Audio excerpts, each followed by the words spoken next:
Ayan, isang pinagpalang hapon po or gabi sa ating lahat. At welcome po muli sa atin pong weekly na United Prayer dito po sa Rema. Ayan po, kung meron kang katabi, gaya po ng laging sinasabi ni Kuya Joe, ay congratulate mo. Kasi bakit? Present siya ngayon.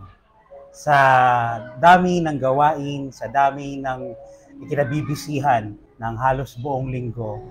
Pero congratulations. Kasi umabot na naman yung tinatawag nating weekend.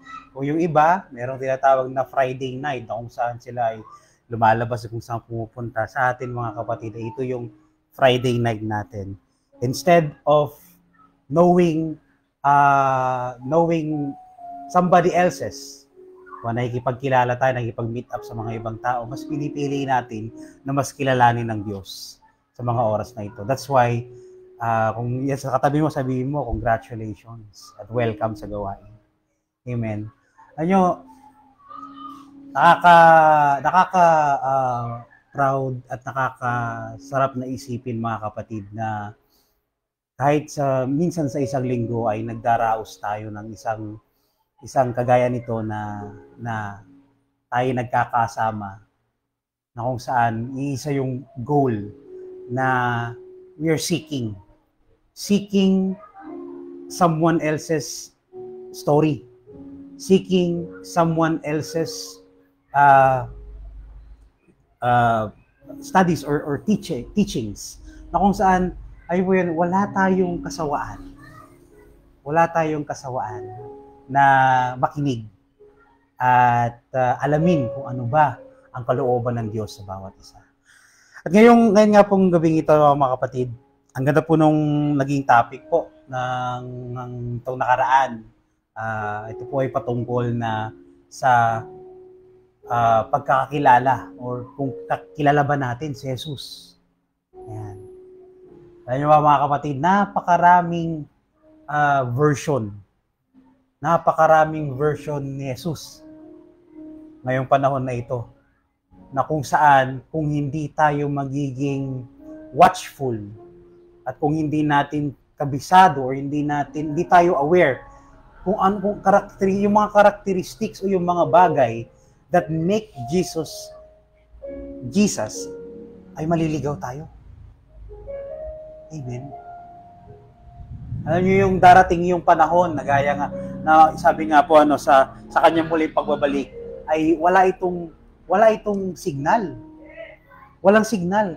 Kaya nga hindi natin pwedeng sabihin na kung sakali man na may sumigaw sa labas na nagsasabi na si Jesus biglang lumitaw sa tuktok ng bundok, lumitaw sa tuktok ng ganitong lugar, ay tayong mga Kristiyano, meron tayong pinangahawakan na hindi sa ganitong paraan sinabi ng Diyos ang kanyang pagbabalik. Although, kumbaga walang makakapag-determine, pero andun actually yung idea or yung preparation sa ating mga Kristiyano. Alam niyo po sa mga naiharing tulad ng mga character sa Bible, sinabi po dito yung mga paano ba nila kinilala or paano ba nila in-acknowledge ang Panginoong Hesus. Alam niyo po ba, andito si Simon Pedro, na gaya nga po ng sabi ni Pastora Mean at sabi sa Bible na kung saan nang kinilala niya or in-acknowledge niya ang Panginoong Hesus bilang Messiah o bilang anak ng Diyos. Alam niyo po yun? Kung siguro kung nandun tayo sa panahon or makikita natin, kung kumbaga parang pinapanood natin siya na telenovela or drama or magkakaroon to ng reenactment, marahil ay makikita natin kung ano ba yung impression na pinapakita ni Simon Pedro. Na kayo po ang anak ng Diyos na ang Messiah. Amen. Kumbaga, ang impression na ipinababatid ni Simon Pedro ng kanyang in-acknowledge ang Panginoong Hesus, hope. At gayon din naman mga kapatid, gaya din ng isang example sa Mark chapter 5 na kung saan paano ba tinitingnan or paano ba in-acknowledge ng mga demonyo si Jesus. Na alam niyo yun, na sinabi nila na ikaw ang anak ng kataas-taasang Diyos. Alam niyo, andun yung na-impose ni Jesus yung kanyang authority, na yung ilang libo na sabi nga ni Pastora ay tinatawag na kumbaga pulutong or legion. Niyo po ba yung sa Roman term nga po ang tinatawag na legion, alam niyo po ba? Sila po yung mga conqueror, sila talaga yung mga kumbaga sila yung mga lumilipol. Yan. Meron pong mga division ng mga armies noon ng military tactics ng Roman Empire na kung saan pag tinawag na pag isa kang sundalo ng legion army, ibig sabihin kayo yung kumbaga kayo yung nag-i-initiate na kayo talaga yung kumbaga kayo yung main weapon to conquer because you are the one who always strikes, you know. Imagine niyo 2,000 devils ang kung saan ay pumunta sa taong iyon. Pero alam nyo, isang bagay lang ang naipakita nila sa Diyos, Panginoon, na alam nyo yun, kinilala nila ang Diyos na may authority. Na alam nyo yun, nagkaroon sila ng takot. Nagkaroon sila ng takot. Na kung saan, alam niyo alam nila kung anong kakayahan ng Panginoong Hesus. Alam nila kung ano ang maaaring mangyari. Nagaya nga ng sinabi nila no na ayaw nilang mapahirapan sa ganung pamamaraan. Kahit alam niyo yun, humingi sila ng palugid na maaari kumbaga nakipagtawaran o nakipaghagil na saan kung pwede ay lumipat na lamang kami sa mga baboy. Imagine niyo 2,000. Ang galing lang ng mga kapatid kasi kung iisipin natin, ito pala yung isang bagay na tinutukoy ng Bible verse na the beginning of the fear of the Lord is the beginning of wisdom. So imagine niyo no, si Simon Pedro nagpakita ng takot on the way na alam niyo yun, kagilagilalas. Na alam niyo yung nagilalas siya na kumbaga ito yung takot na parang kung sakali man na I lose, hindi ko siya ma-acknowledge, mawawala sa akin yung privilege. Amen, mawawala sa akin yung hope. Kasi bakit? Ito ang anak ng Diyos. Ito ang pinangakong Misaya. At the same thing in comparison dun sa mga demonyo na umalis sa lalaki na nakatira sa sementeryo, andun yung takot nila na alam mo at sila ay parurusahan dahil sa paggawa na ng masama at dahil sa pag-alipin nila sa tao na yun. Amen. Actually, ganun din yung company captain na tinutukoy nga po ni Pastor Mulo ang centurion. Yung term po ng Roman sa mga Romano ay centurion or kapitan ng squad. Na alam niyo po yun, ito po ay hindi niyo basta-basta maluloko Na alam niyo yung hierarchy ng military that time ay you should be wise. Ano yung wise ka, you know how to do tactics, marunong kang makipag-diskusyon, marunong kang makipag-reason out, kaya hindi nila basta-basta maluloko,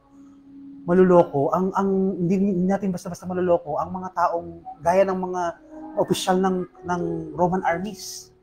Pero alam niyo mga kapatid, no, gaya ni Simon Pedro at gaya ng mga demonyo, ay kinilala din ng centurion na ito na si Jesus ay anak ng Diyos, ay Diyos. Na kung saan, kung isipin natin, imagine nyo, despite of those things na ginawa nila, nandun yung parang conviction, ay teka, nandito yung fear. Sabi nila, teka, mukhang mali yata. Mali yata yung nagawa natin, na mali yata yung napahirapan natin, na yung nasaktan natin, anak ng Diyos, na siya ang Diyos, siya ang Misaya. Andun yung takot. Amen. At sa mga susunod pa na character, actually, kay Tomas at sa babaeng Samaritana, ay ganun din. Pero alam niyo mga kapatid, no, ano ba ang kahalagahan?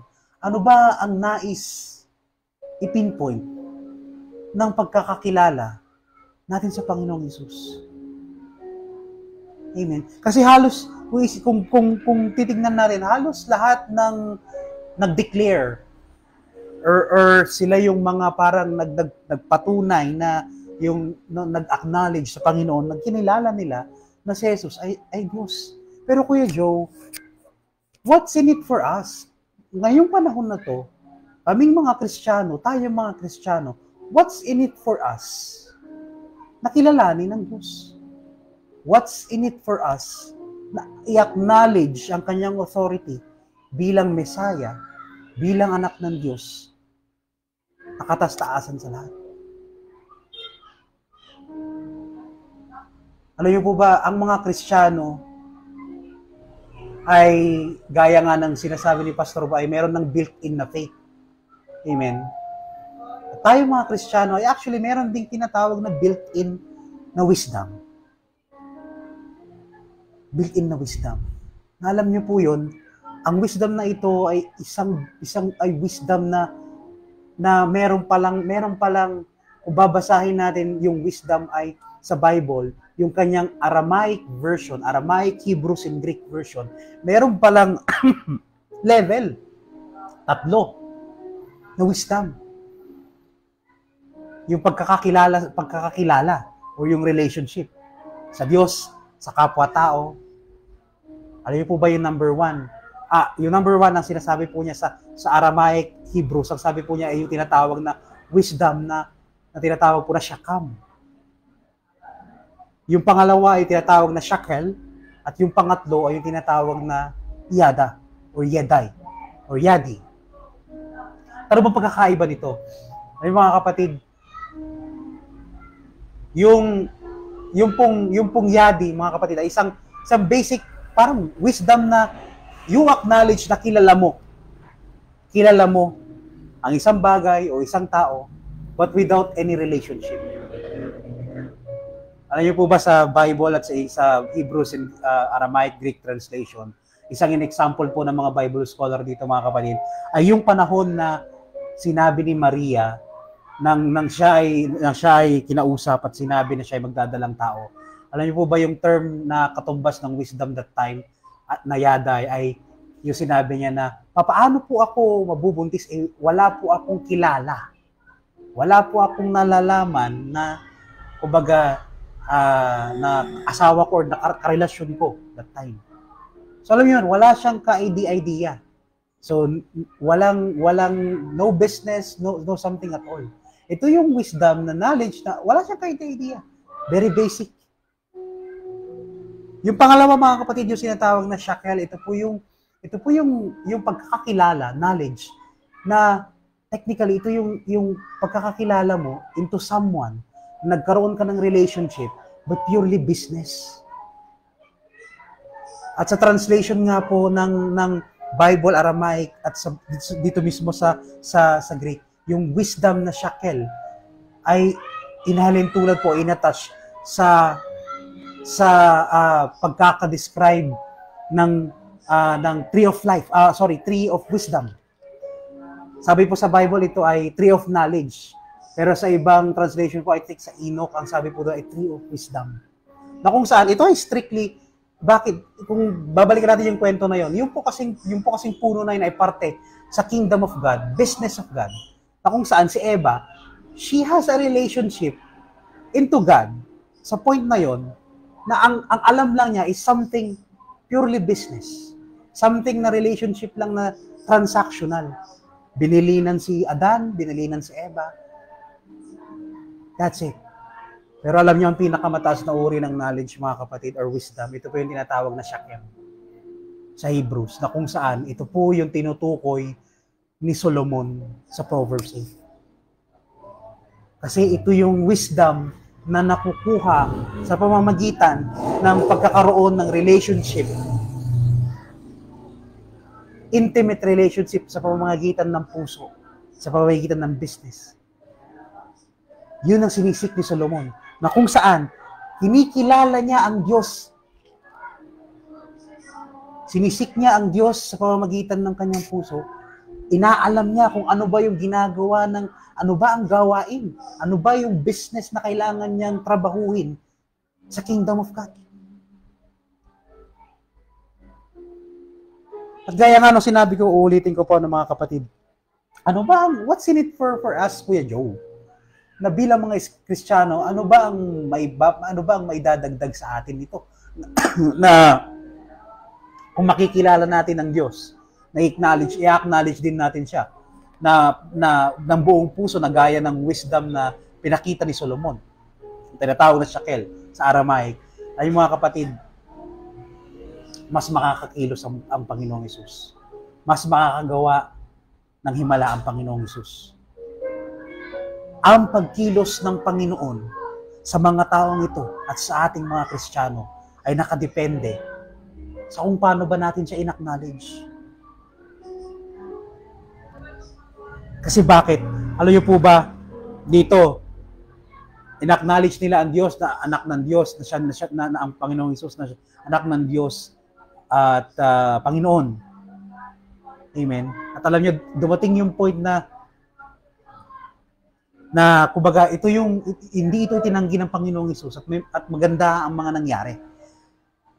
Pero, kung babasahin po natin yung sa Mark, after ng Mark 5, ni Simon Pedro, sa Mark chapter 6, mga kapatid, babasahin ko po sa inyo from verse 1 up to verse 6. Ang sabi po niya, at umalis siya doon at napasa kanyang sariling lupain. Sa ibang version po, bumalik sa kanyang sariling bayan, si Jesus. At nagsisunod sa kanya ang kanyang mga alagad. At nang dumating ang Sabat, ay nagpasimula lang magturo siya sa sinagoga. At marami sa nangangarinig sa kanya ay nagtaka na nagsasabi, saan nagkaroon ang taong ito ng mga bagay na ito? At anong karunungang ito na kaniyang ibinigay? At anong kahulugan sa gayong mga makapangyarihang gawa na ginawa ng kaniyang mga kamay? Verse 3, hindi ba ito ang anluwagi? Sa ibang version po, hindi ba ito ang karpintero? Hindi ba ito ang karpintero na anak ni Maria at kapatid ni Santiago, Jose, Judas at Simon? Sabi po niya, hindi ba't kasama natin ang kanyang mga kapatid na babae dito at sumama ang kanilang loob kay Jesus? At sinabi ni Jesus sa kanila, ang isang propeta ay hindi nawawalan ng parangal, maliban sa kaniyang sariling bayan at sa kanyang mga kamag-anak at sa kaniyang sariling sambayan. Hindi siya nakagawa doon ng anumang makapangyarihang gawa liban sa ipatong niya ang kaniyang mga kamay sa ilang mga may sakit at pinagaling sila. Kaya sa chapter na ito, mga kapatid, sa verse 1 to 5, nang bumalik si Jesus sa kanyang mismong bayan, alam niyo po yun, nagulat ang mga tao. Kapag nagsimulang magturo si Jesus, nakita nila yung wisdom, nakita nila yung ganda ng teaching niya, nakapagpatong siya ng kamay, nakapagpagaling siya ng may sakit sa mga taong ito. Pero merong mga bagay na nalimitahan. Merong mga bagay na ang sabi nga dito, hindi siya nakagawa doon ng anumang makapangyarihang gawa. Sa ibang translation po, at hindi siya nakagawa ng kahit anong makapangyarihang gawain, maliban sa pagpatong ng kamay. Nakita niyo po dito, mga kapatid, nalimitahan ang pagkilos ng Panginoong Hesus. Kasi bakit? Yung mga tao, kinilala siya o in-acknowledge siya, hindi totally bilang Diyos. Nakita po natin sa mga unang verse, sabi sa kanya, hindi ba yan yung anak ni Joseph at ni Maria na karpintero? So saan niya nakuha yung mga bagay na to? At ito, mga kapatid, yung sinasabi ko na kahalagahan na dapat nating kilalanin ang Panginoong Hesus. Dapat nating i-acknowledge ang kanyang authority na siya ay Diyos.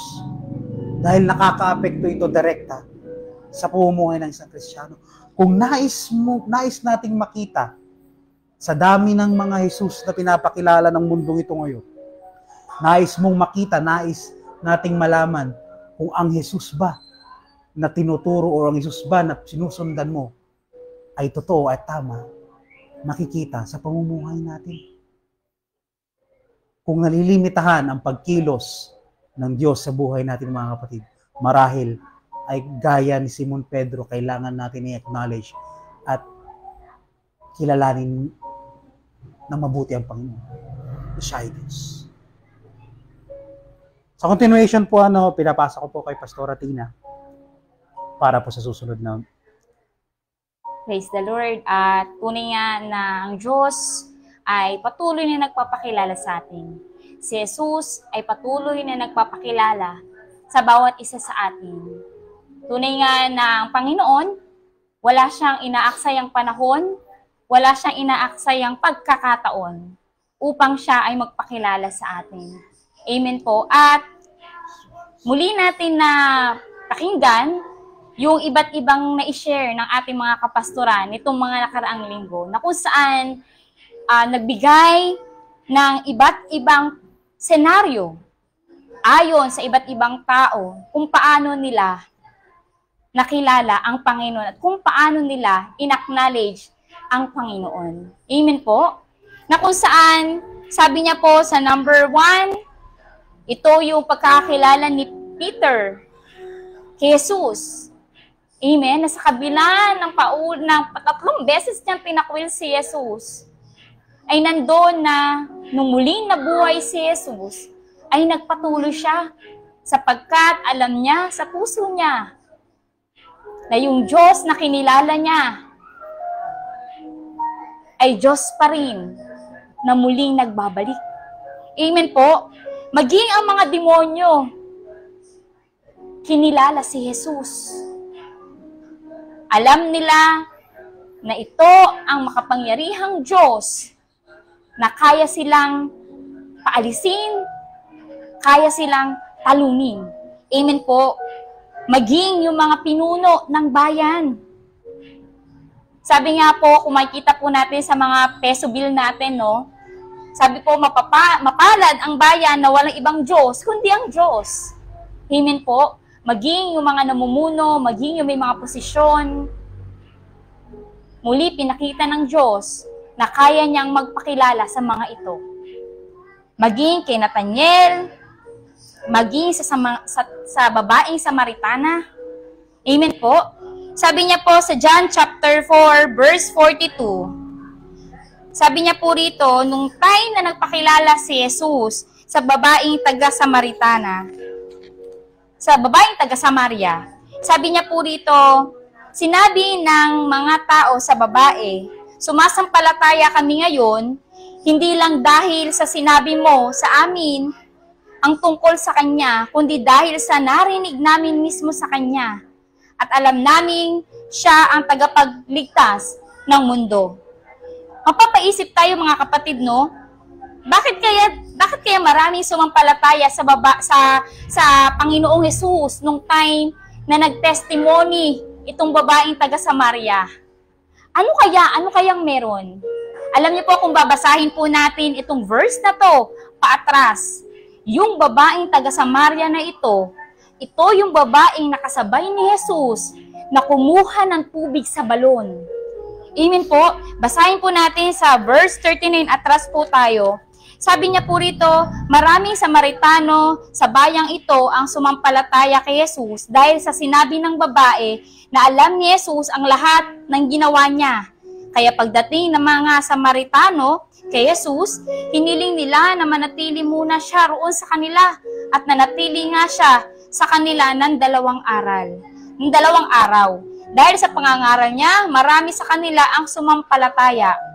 Sinabi ng mga tao sa babae, sumasampalataya kami ngayon, hindi lang dahil sa sinabi mo sa amin ang tungkol sa Kanya, kundi dahil sa narinig namin mismo sa Kanya at alam namin siya nga ang tagapagligtas ng mundo. Alam niyo po mga kapatid, nung time na ang Panginoong Jesus ay humingi ng tubig dito sa babaeng ito, nagtaka itong babae na to kasi si Jesus ay isang Hudyo at ang sabi niya, walang sino man ang nakikipag-usap sa isang katulad ko. Ikaw lang ang Hudyo na nakipag-usap sa akin. Alam niyo po, kung i-imaginein natin yung sitwasyon ng babaeng ito, walang gustong makipag-usap sa kanila. Walang gustong makipagkaibigan sa kanila. Ngunit may isang Jesus na pinaramdam sa kanila na maaari mo ako maging kaibigan. Kung nalalaman mo lang na ang tubig na ino-offer ko sa iyo ay tubig na buhay, na kahit kailan hindi ka na mauuhaw. Alam niyo po mga kapatid, nung naramdaman nitong babae na to na si Jesus ay mababa ang loob. Naramdaman niya yung pakikipagkaibigan sa kanya ni Jesus. Alam niyo po mga kapatid, itong babae na to, hindi siya nagdalawang isip na sabihin ang personal na buhay niya kay Jesus. Paano mo nalaman, Ate Tina? Alam niyo po, mga kapatid, itong babae na to, meron siyang kinakasama, ngunit hindi niya asawa. Sabi ni Jesus, dalhin mo rito ang asawa mo. Alam niyo po, ang sabi nitong babae, wala po akong asawa. Alam niyo po, na-appreciate ni Jesus yung pagiging tapat niya sa bagay na ginawa niya. At ang sabi niya, mabuti na nagsabi ka ng totoo. Tunay nga na ikaw ay may 5 na asawa, at ang kinakasama mo ngayon ay hindi mo asawa. Alam niyo po, ito yung sinasabi ng babae na alam niya lahat ng ginawa ko, ngunit pinatawad niya ako. Doon naramdaman ng babae na ito ang Kristo. Siya ang Diyos. Na makikita natin, mga kapatid, hindi niya napigilan yung nararamdaman niya, pinagkalat niya doon sa mga tao, doon sa lugar na yun. Kaya naman, itong mga tao sa lugar na iyon, mga kapatid, nagkaroon sila ng eagerness. Naglabasan sila sa bahay nila. Gusto nilang ma-meet si Jesus. At alam nyo, sabi po sa verse 42, sumasampalataya kami hindi lamang dahil sa sinabi ng babae na yun, kundi mismong narinig namin, mismo kay Jesus. Amen po? Alam nyo po, minsan dumarating tayo sa point ng buhay natin, nakala natin tayo yung pinakamasamang tao sa mundo. Pero ang sinasabi ni Jesus, sa kahit anong kasalanan, pagkakamali ang nagawa mo, ako pa rin ang Diyos na mapagpatawad.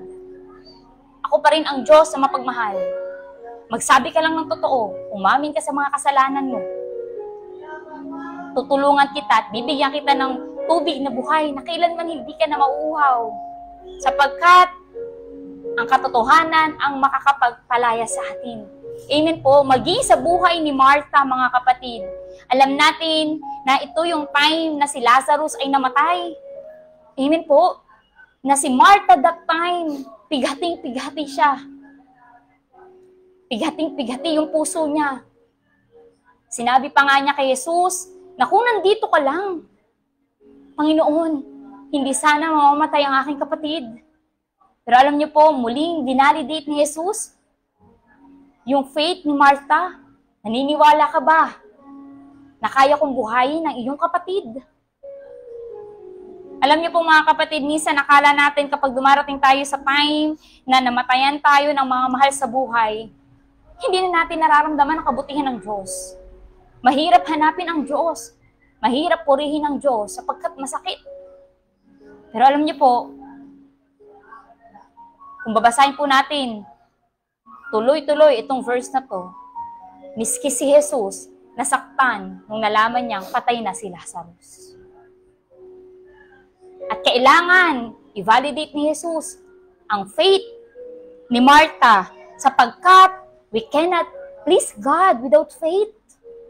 Kailangan makita sa atin yung pananampalataya natin. Makita sa atin yung pananampalataya natin sa Diyos upang makakilos siya. Amen po. Maging si Thomas, mga kapatid. Nung time na yun, si Thomas po, yung meron siyang pag-aalinlangan, meron siyang doubt. Pero alam niyo po kung bakit niya hiniling na mahawakan yung sugat ni Jesus sa kamay at sa tagiliran, sapagkat gusto niya magkaroon ng personal na experience, personal na encounter kay Jesus. Kaya naman nasabi ni Jesus, halika, lumapit ka, ipasok mo ang iyong daliri sa aking sugat. Kasi ang gusto ng Panginoon, magkaroon tayo ng personal na experience sa Kanya, na iyon yung ite-treasure natin sa pagpapatuloy natin sa Panginoon. Gaya ng sabi ni Kuya Joe, kung paano mo tignan ang Panginoon, kung paano mo i-acknowledge ang Panginoon sa buhay mo, ganun din siya makakakilos sa buhay natin. Kaya mga kapatid, sa gabing ito, patuloy natin isik ang Panginoon. Isang tanong na tinanong sa atin ng mga kapastoran natin, sino si Jesus sa'yo? Sino si Jesus sa buhay mo? At ang gusto ng Diyos sa atin, sa mga oras na to, kapatid, alamin natin, isik natin sa puso natin, sino ba si Jesus? Maraming mga bagay na natin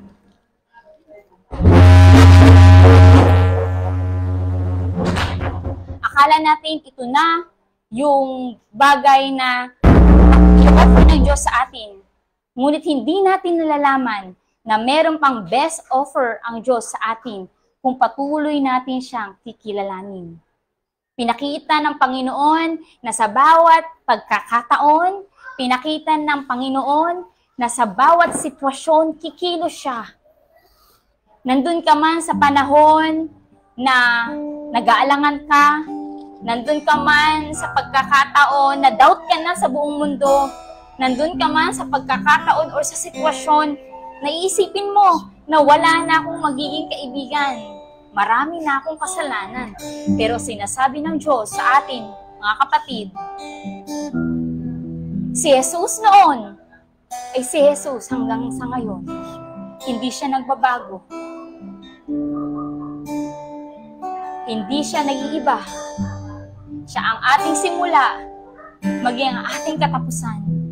Kapatid, sa mga oras na to, ano man yung pinagdadaanan natin, ano man yung nararanasan natin sa ngayon, dumadaan man tayo sa doubt, dumadaan man tayo sa pakiramdam na akala natin wala tayong kaibigan, pero sinasabi ng Panginoong Hesus, nandito lang siya sa puso natin.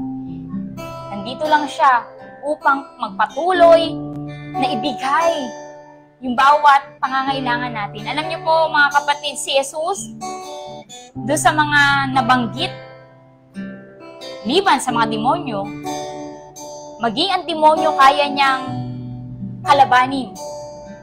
Ibig sabihin, kapatid, ang tagumpay ay nasa atin na.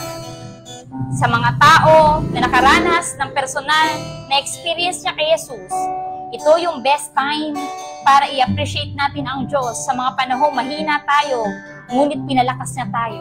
Sa mga panahong malungkot tayo, ngunit inalo niya tayo. Kaya naman mga kapatid, sama-sama tayong magpuri, sama-sama tayong manalangin. Purihin natin ang Panginoon sapagkat siya ay mabuti, sapagkat siya ay dakila, sapagkat siya ay Panginoon. Sige po, taas po natin ating mga kamay. Puri tayo sa Panginoon. Buong puso,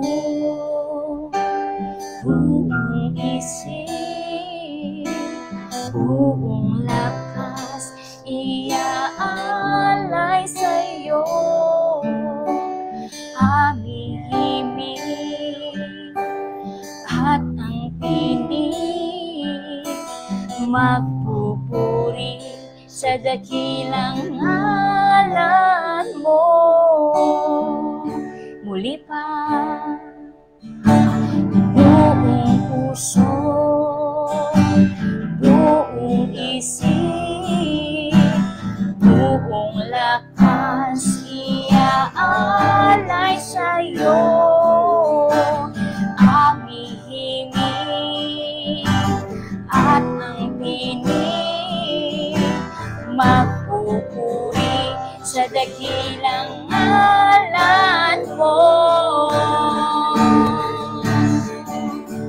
Aming Diyos buhay, ang alay mo, banal at kalugod, lugod sa'yo, pagkat walang magkakaroon. sa'yo. Ang mithiin ng aming puso, manatili sa kalooban mo, O Jesus. Sambahin ang ngalan mo. Muli, Panginoon, papurihin ka namin. Buong puso, buong isip, buong lakas, iaalay sa'yo. Aking himig at ang tinig, magpupuri sa dakilang ngalan mo. Aming Diyos, buhay ang alay ko, banal at kalungkot, lungkot sa'yo, pagkat walang magagawa kong hiwalay sa'yo. Ang mithiin ng aming puso, manatili sa kalooban mo, O Jesus. Sambahin ang ngalan mo, aming Diyos. Aming Diyos, buhay ang alay ko, banal at kalungkot, lungkot sa'yo, pagkat walang magagawa kong hiwalay sa'yo. Ang mithiin ng aming puso, manatili sa kalooban mo, O Jesus. Sambahin ang ngalan mo.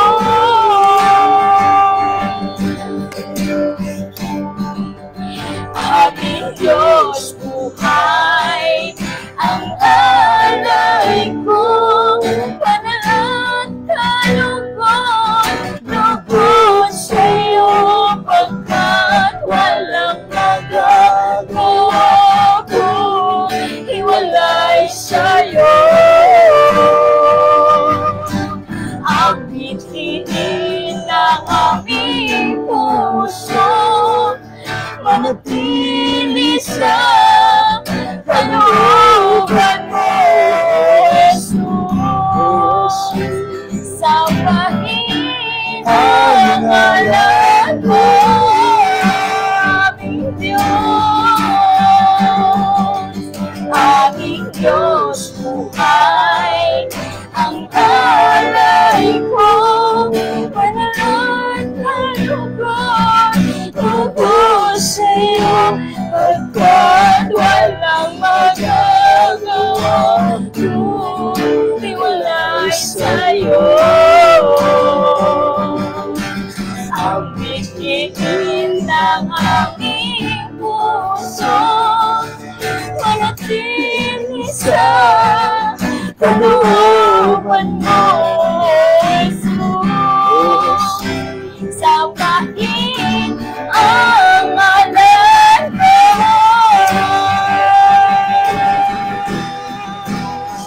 O Jesus. Sambahin ang ngalan mo, muling Panginoon, O Jesus. Sambahin ang ngalan mo.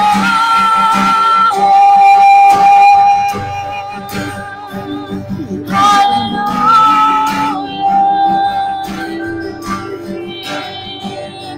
O dakila,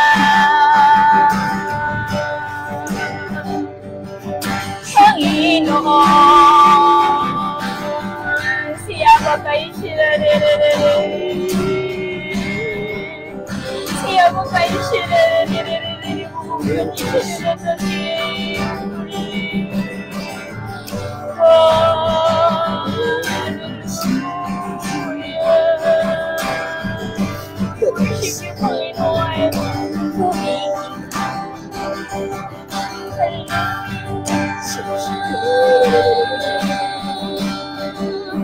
Panginoon, tumingin salamat Panginoon.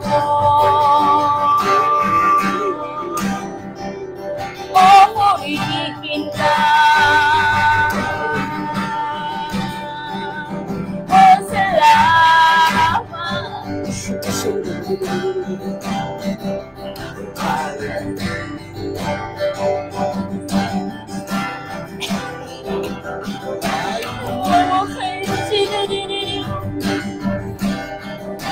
Siya mo kayo siya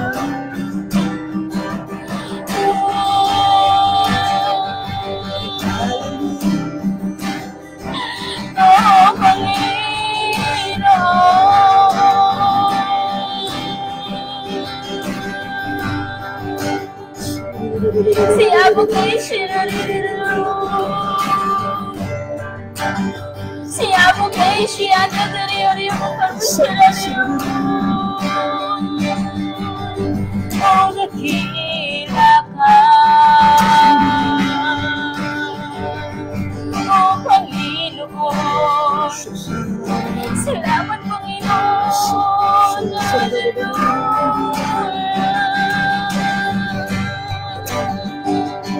oh purihin ka siya mo kayo siya mo kayo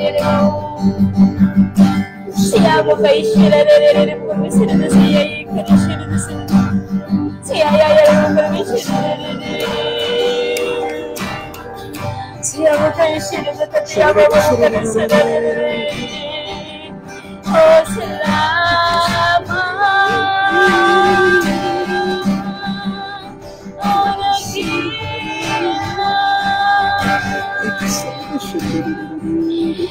mo kayo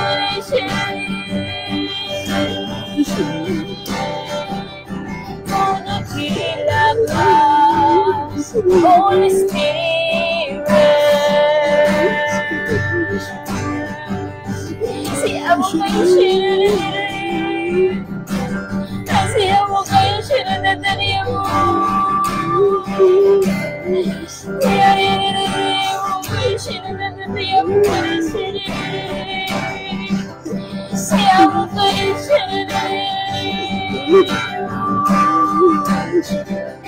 siya mo kayo sinadadali mo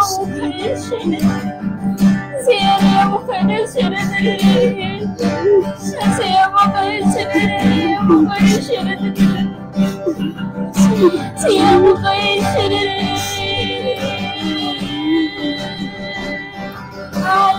hallelujah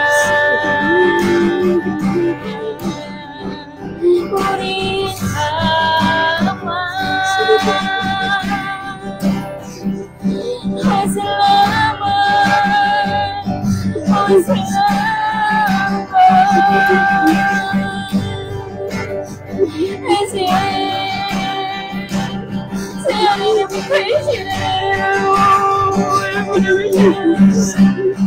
siya mo kayo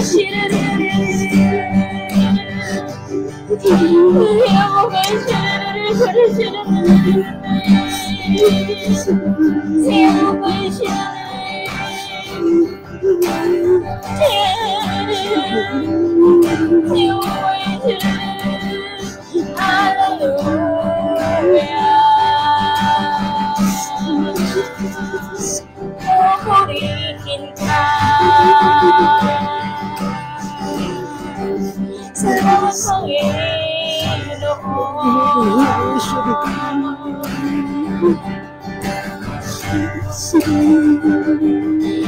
Siya mo kayo siya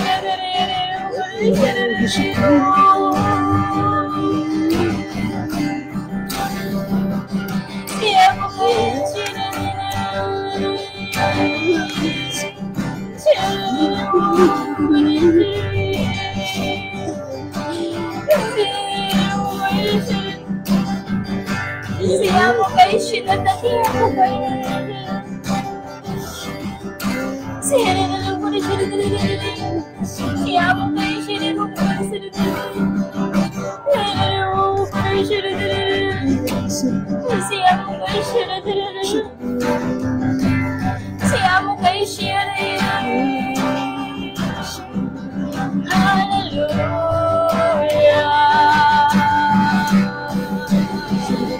Salamat, Panginoon.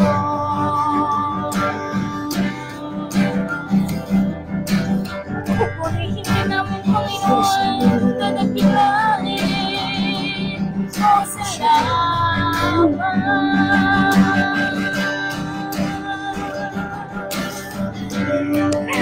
Siya mo, naman siya na rin.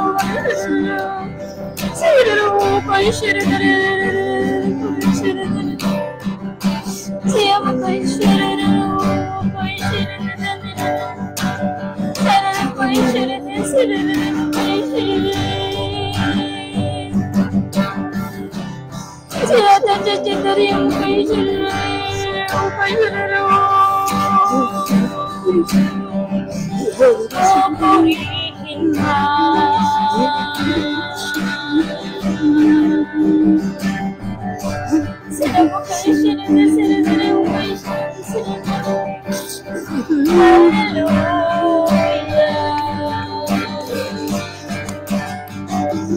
Aming Diyos buhay, ang alay ko, panahon kalugod, lugod sa'yo, pagkat walang magagawa ko, hiwalay sa'yo. Ang bitihin ng aming puso, manatili sa kalooban mo, Jesus. Sambahin ang ngalan mo, aming Diyos. Aming Diyos buhay, ang alay ko, pangalan kalugod, lugod sa'yo, pagkat walang magagawa ko, hiwalay sa'yo. Ang bitihin ng Panginoon ng aming puso, manatili sa kalooban mo, Jesus. Sambahin ang ngalan mo, aming Diyos. Aming Diyos buhay, ang alay ko, manalan kalugod, lugod sa'yo, pagkat walang magagawa ko, hiwalay sa'yo. Ang bitihin ng aming puso, manatili sa kalooban mo, Jesus. Sambahin ang ngalan mo.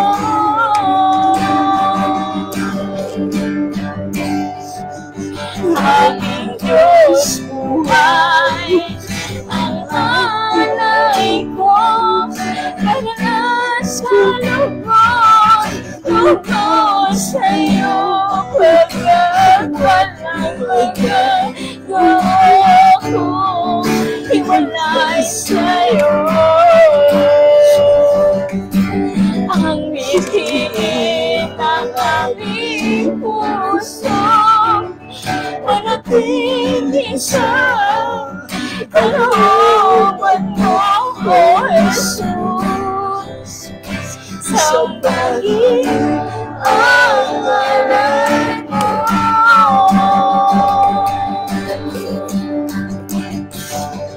Aming Diyos buhay, ang alay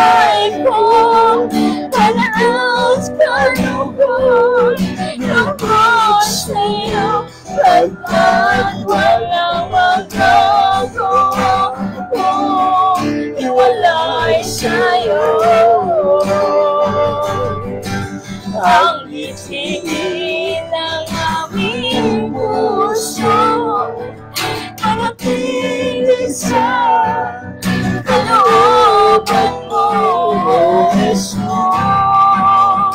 Sa pag-ibig ang ngalan mo,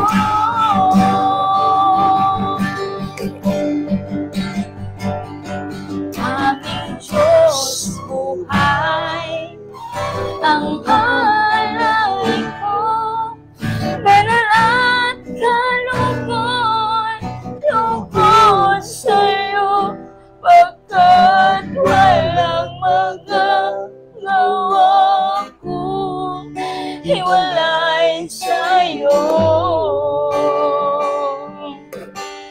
Ang mithiin ng aming puso, manatili sa kalooban mo, O Jesus.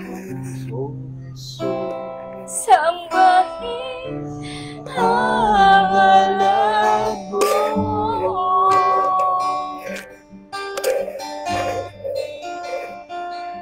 Aming Diyos buhay, ang alay ko, banal at kalugod, lugod sa'yo, pagkat walang magagawa kung hiwalay sa'yo. Ang mithiin ng aming puso, manatili sa kalooban mo, O Jesus. Sambahin ang ngalan mo.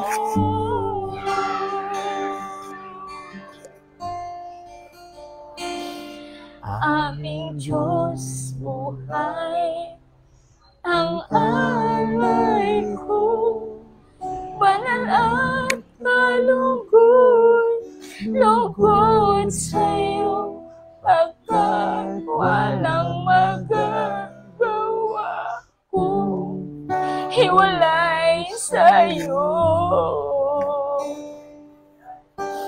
Ang mithiin ng aming puso, manatili sa kalooban mo, O Jesus. Sambahin ang ngalan mo.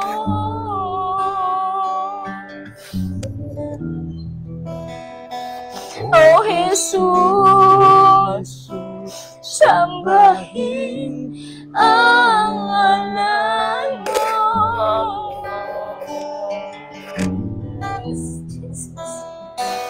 O Jesus, sambahin ang ngalan mo.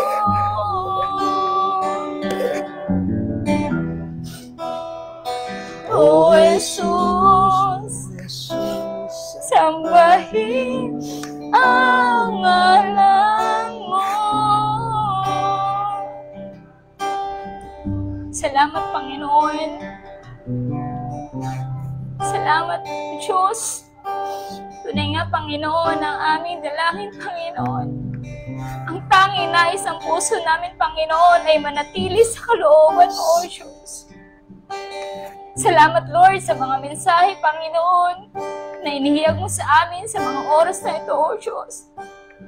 Na sa iba't ibang panahon, sa iba't ibang pagkakataon, O Diyos, nagpapakilala ka sa amin, Jesus, na Ikaw, O Diyos, ang tanging Panginoon na makaka-fulfill ng bawat pangangailangan namin sa bawat sitwasyon.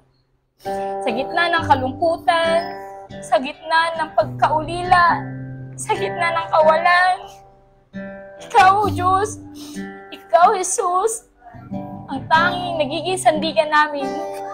Salamat, Ama. Salamat, Banal na Espiritu, sapagkat muli pinaramdam mo sa amin ang pagyakap, pagkilos, pagsama mo sa amin sa gawain na ito.